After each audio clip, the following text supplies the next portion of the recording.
something that many of you all may not know about myself is that, which seems like a lifetime ago, 11 years ago, I found myself loving someone that was struggling with an addiction. I, at that time, felt very alone and ashamed, pulling myself away from everyone in my life. At that time, I was not aware of the Morton Center.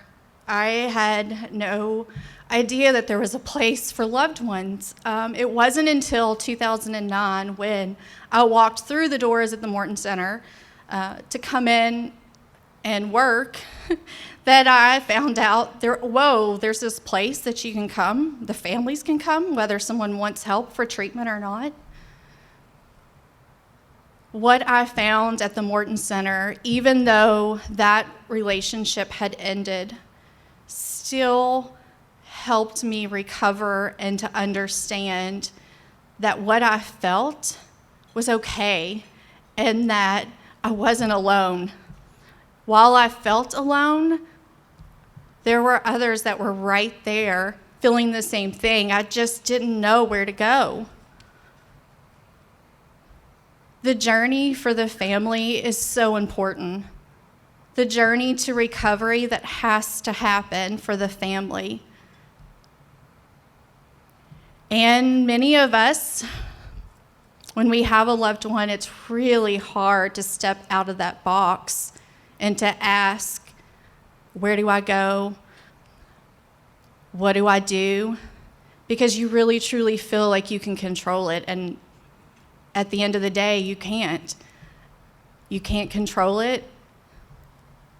The recovery has to be something that the individual wants.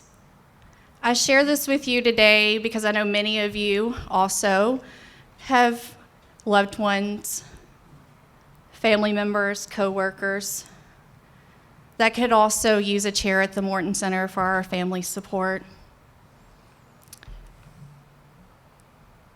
It's the awareness of even knowing for a loved one that there is support and help as well. If the individual should choose treatment, yeah, we're there, we'll help.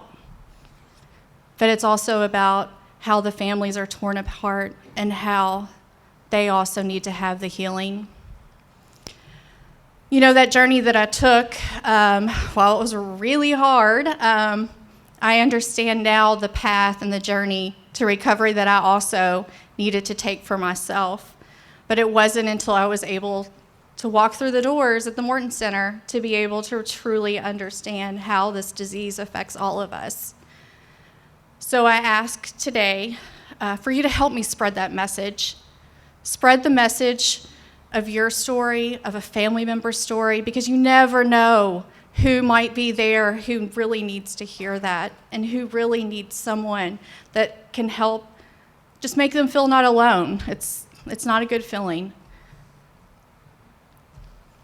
So I close in asking, there are donation cards on your tables. Will you please help me provide services, chairs, for not only those who are asking for help and making that courageous step, but also for their families. Because those chairs that we're providing support for, that's a gift that we're given to the next generation. And as a mother, I can't think of a better gift to give.